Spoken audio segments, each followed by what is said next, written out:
Nah, Ya. tema tadi seperti yang saya sebutkan, apakah perut buncit mengganggu kinerja seks pada pria?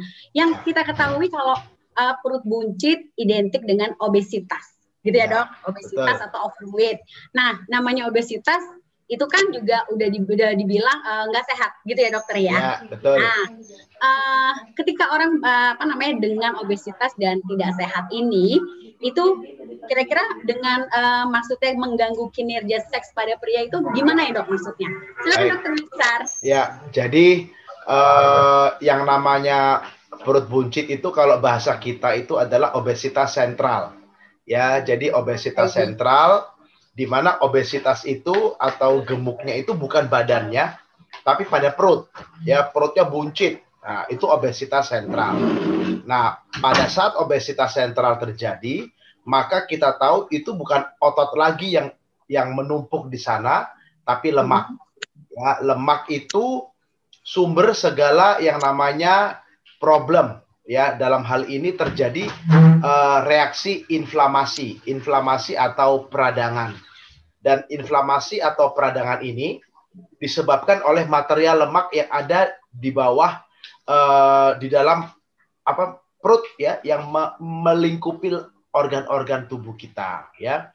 Nah, jadi ada satu zat yang namanya leptin. Leptin itu sangat jahat sehingga dia mengakibatkan peradangan di seluruh organ, di pembuluh darah, akhirnya terjadi penyumbatan dan akhirnya mengakibatkan juga yang namanya problem sakit penyakit yang lain ya, hipertensi, lalu sakit jantung, stroke. Nah, itu penyakit-penyakit kardiovaskuler yang akan dialami oleh orang-orang yang mengalami yang namanya obesitas sentral ya. Kita tahu bahwa obesitas sentral ini tidak terjadi dengan sendirinya, Mbak Ari ya, Kak Cecep. Jadi dia tidak bisa tiba-tiba home pimpa terjadi yang namanya perut buncit atau obesitas sentral, tidak ya. Obesitas sentral itu selalu terjadi bertahap, berakumulasi atau memerlukan waktu ya. Nah, waktu inilah yang kita katakan akan memperburuk kondisi si pria tersebut ya. Nah, pria yang mengalami perut buncit itu pasti, saya katakan pasti akan mengalami yang namanya TDS, testosteron deficiency syndrome ya.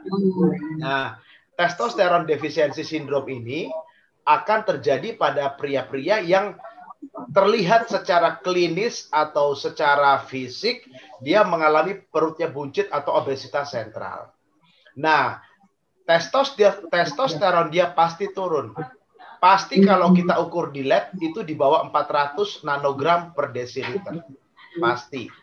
Lalu setelah testosteron dia turun, maka mengakibatkan nanti parameter-parameternya mulai naik, mulai terganggu. Dan akan mengakibatkan sindroma metabolik.